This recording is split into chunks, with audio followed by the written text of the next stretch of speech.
wanted to make a video on the March that I feel is literally carrying my account at this point, okay? It's not even a joke. Like, I think 90% of the merits that I have achieved so far in this KVK, which I mean only one's on open so far, is still a long way out, and this small skirmish we're having in statue, I'm up almost to 3 mil merits. We had really short zone 2, plus I missed the opening due to being really late at night for EU, so I actually consider I'm doing pretty okay overall, to be honest. But as I've just seen, look, I'm literally top 2 in merits on this statue brawl at 552k. Don't ask me what the fuck is the first one doing, because I have no clue. Like, I don't know what march that guy is using. I don't really see his... Oh, here. So, for example, I think I see a modeling of him here. Maybe he's literally just spamming tanks like I'm doing. Like, probably he's just cycling them faster because he has, like, overall better marches than me and probably more T5s. Because, again, remember, this... at my max power currently, I think I'm at like 68 mil power, which is really low. Okay, it's not really low, but it's really far away from being any top account in this type of KVK. But Kuma Kwan, both awakened, level 2 artifact, and a 3-star venomous pet is giving me insane results. Okay, like, I'm gonna show now the reports. I just want to finish this fight, okay? Sadly, I'm not reaching with the Quan AoE on the Magra. That'd be really good, but this is something you cannot do. I'll show the report. This march right now is pretty much full of T4s because I don't want to heal. You cannot do this. If you do this versus a Kuma Quan, he's gonna shred you, he's gonna fill your hospital, and you're literally just feeding him. You will see that this guy probably took 20 to 40k 7s, no joke. And yes, this is not a high burst damage march, but slowly but steadily I'm literally chipping away all his marches. I'm getting fed up with this guy. This donkey guy just spamming them. He's ruining my KDA. Okay, yes, I'm sorry, I come from Rise of Kingdoms. There, like, killing T1s is borderline a sin, because you can actually check really easily what everyone is killing, so everyone tries to avoid that, and this guy is just spamming donkeys non-stop. Yeah, let's see if I die, because, like, that's another thing. It's not just about the merits of this march. It lasts way longer than any other infantry that there's available in the game. So one, you're getting way more merits, you're dealing a really good chunk of damage thanks to Quan, and then you're probably holding the enemy the longest by far. I'm gonna show my setup in a bit. Okay, I'm about to die. Let's see how many merits I got from this fight. Okay, we got 27.7k, which is one of my lower rolls, but look at the power diff. Why? Because almost everything is T4. I'm gonna show you some reports with T5, okay? From here was testing Damfall second skill. The range is too short. Look at this. 26 was the first one. We had to push through some stuff, so it wasn't really ideal. 41k, 49k, 34, 31, almost 30, 46k merits again, 47k merits again. It's literally the only march I used, this statue. And I'm currently literally sitting top 2 merits and 100k pretty much away from the top 3. With a 68 mil account that I only have one T5 unit unlocked so far. Like, look at this. I only have T5 Imp. I'm not speeding up any of these. I'm literally just using speed up for more T5 infantry. But I'm literally missing, for example, the march speed from here. My policies are not even max because I'm saving all my gems to unlock Slumber Wish in a few weeks. So as you can see, like this, for example, okay, this is still 4 levels away. And it's doing insane. Like, the march is doing so good. So I'm gonna say it. I know I had some guys, or like I have some guides in the game where I say, like, for example, invest in Gorish Skull due to tempo. By tempo I mean, imagine you reach season 3 and, for example, you have nothing that you really care about during that season. Gorish Skull, you can use that time to invest in them and get them to good spot. If you're a mage player and you're going for mages 1 inf, Kuma has to be there. I personally prefer Kuma Kwan than Kuma Gorish for big fights. I just have the feeling that Kwan AoE damage has slightly more range than Gorish 1, or at least usually often hits more than Gorish 1.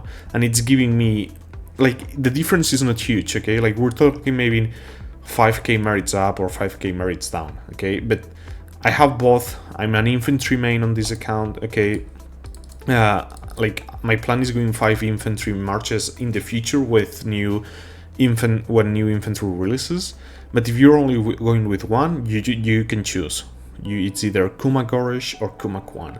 Kuma has to be there. He's the key. He really helps your team by increasing the damage they deal into the enemy tanks, into the enemy DPS, and it just gives crazy reports. I'm gonna show my setup currently. I'm not showing the talent tree because I want to keep it a bit of a secret for now. My talent tree has been provided by someone who really knows a lot and digs a lot of data of the game, and then I made few changes to optimize it to my taste, so I don't really want to show it for now. But as you can see, Kuma Awaken, Kwan Awaken, only level 2 artifact. If these were to be level 5 Exemplar Wish, no joke, 70 to 80k merits. And I already got this. I don't think I have it here anymore, sadly. I had this. Oh, I do. 70k merits report in zone 2. Okay, this is just from counterattack from a keep. Like, I just don't know. I don't know anymore with this march. Like, I'm not gonna lie, I'm at a point where if G5 infantry is strong as Kuma Kwan, I'm literally becoming an infantry main. Right now I consider myself cavalry main because I really like the playstyle of cavalry, and and then infantry main too, but like the main one is cavalry. Kuma Kwan is making me think about literally switching to full infantry main. That's how strong this march is. So yeah, I'm gonna wrap it up here. I'm gonna be fighting a bit more, but I'm running out of troops. I don't plan on healing for this. Sadly, I again have 2.4 mil troops on the hospital. On zone 2, I literally had 0 DPS marches because all the troops were on hospital due to battle lobbies. And I already can tell you that for zone 3, I'm gonna have to resource heal at least my mages and celestials to have some DPS. Because, like, I generate almost 400k elixir a day. Zone 3 is like 4 or 5 days away. This should be 1.5, maybe 1.4 mil troops. It's not gonna be enough. But yeah, now wrap it up here. And again, for real, invest in this march is probably the best investment you can do. Like, sure, this guy, for example, MBPT, has max heroes, max artifact. He's probably getting more merits than me, but he's not delivering as much value as I am doing to my team by tanking. Like, Kuma Kwan is literally a hybrid. You get lots of merits, you get good reports, plus you bring tankiness to your team. Just crazy good. And okay, if you made it this far, I guess I can give you a trick. The real trick to get lots of merits with infantry is literally to play it as a cavalry. Okay, you don't really want to play it as a full frontline. There are some people that do it. Now, you might be thinking at this point that that's selfish of you, and not fully, because you will see what happens now when I engage there. Okay, when I'm gonna engage here, I'm gonna get all the DPS enemy ones to aggro me.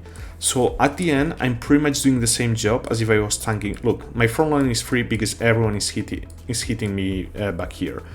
Now, the main benefit though is that I'm actually casting skills on the enemy range units. And that's where you get a shit ton of merits. Again, 10k from Kwan. Look, all my team is free to push because I'm tanking here.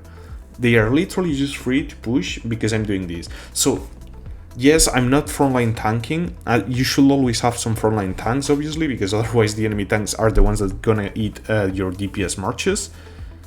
But just look, I just literally helped my team push by going, like, this. What I did is what I consider more of a cat player move, going to the backline to hit enemy DPS. But you do it with infantry, you get good merits, and you help your team. Let's see how many merits I get in this report. Should be dying fairly, I should be dying fairly quickly, mainly because, okay, let me hit that.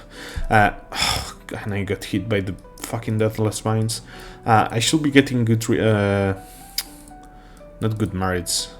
I don't know, I literally forgot what I was gonna say.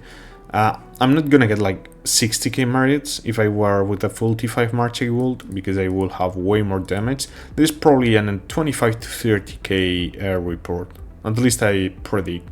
Although I did hit for several minutes for free enemy DPS marches, T4s don't really pack that much of a punch, and you can really feel it on the reports. And look, if they want to still give me free hits on... Okay, die, please. 10k, 8k. I'm gonna die. And we have 23k merits, a bit lower, but look at the power. 2 to 1 in terms of power. Trade positive in sub ones, which is crazy considering like this March is pretty much D4. But yeah, how much did we get at the end? Hello? By the way, I love this new icon. I'm gonna use this as the thumbnail. Bro, what is it? Okay, thank you. Yeah, almost 600k merits, top 2 in this statue. I don't really think this is gonna last more, because we like they already are like I know we have some people resource healing for sure, and they shouldn't be doing this, but the enemy team is playing it a bit more smart, and they know there's no objective here, so whenever they have the hospital full, they literally just pull back. By the way, one more thing, I really wish from these 169 participants that we can see here, it set exactly how many on each team to see how balanced the fight is in terms of numbers. I think that could really help and bring a slightly more valiant statue in terms of showcasing like how balanced was the fight, and if one team steamrolled the other one or not. But yeah, I'm gonna catch you in the next one.